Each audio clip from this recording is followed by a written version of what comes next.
Assalamualaikum teman-temanku semuanya, dimanapun kalian berada. Semoga kalian dalam keadaan sehat, tak kurang suatu apapun ya teman-teman. Kalau kalian di sana ada yang sakit, aku doakan semoga cepat sembuh. Dan kalau teman-temanku di sana ada yang sedang menghadapi masalah yang berat, aku doakan semoga kalian bisa mendapatkan jalan keluar yang terbaik ya teman-teman. Amin. Saling mendoakan akan kembali kepada kita semua ya teman-teman ya. Hari ini aku mau tunjukkan belanjaanku kepada kalian. Tadi aku belanja, tadi aku beli ini teman-teman,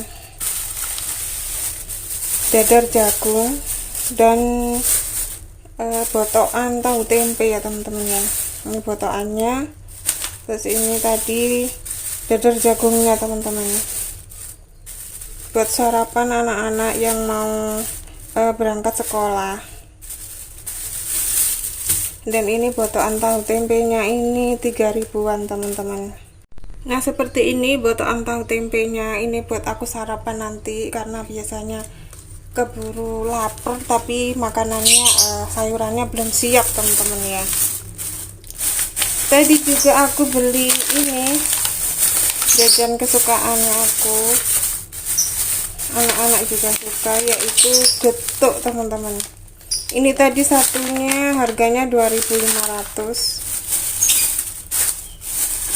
Lalu aku mau masak ini teman-teman, sayur sop. Nah kalau segini ini 2.000 teman-teman, tapi cuman sedikit. Aku juga beli terasi ABC tadi. Terus aku tadi beli ini pentol bakso ya teman-teman, buat campuran sopnya. Terus aku juga beli tahu dan ini ceker buat campuran sopnya teman-teman. Nah itu aja belanjaanku. Terima kasih yang sudah klik video aku. Buat teman-teman yang baru bergabung, terima kasih juga. Semoga kalian tetap semangat dan cepat menjadi sukses ya teman-teman ya. Kita sukses bersama-sama. Terima kasih. Wassalamualaikum warahmatullahi wabarakatuh. Sampai jumpa di video aku yang selanjutnya.